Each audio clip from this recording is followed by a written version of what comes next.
Henri Cartier-Bresson, celui qu'on surnomme l'œil d'un siècle, est certainement le photographe le plus iconique du XXe siècle. Lui qui a commencé par une formation d'artiste peintre, fasciné par l'art abstrait et géométrique et par la théorie du nombre d'or. Il sera le premier à appliquer ces principes à la photographie.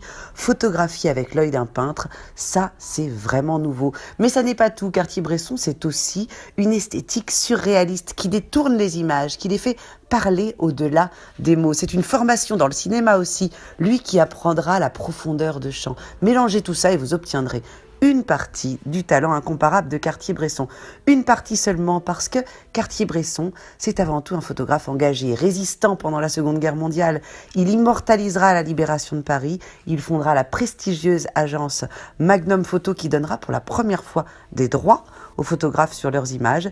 Il captera les dernières heures de Gandhi ou témoignera de la victoire des communistes chinois. Regarder ces photographies en noir et blanc, c'est ouvrir un ouvrage remarquablement illustré de l'histoire du XXe siècle. Un ouvrage qui mêle des portraits pris sur le vif, parfois à vif d'ailleurs, plein de spontanéité et d'instants volés, avec des images orientées, celles d'un photojournaliste brillant, aux idées bien assumées. Ici, une cinquantaine d'œuvres iconiques, comme autant de symboles d'une époque révolue.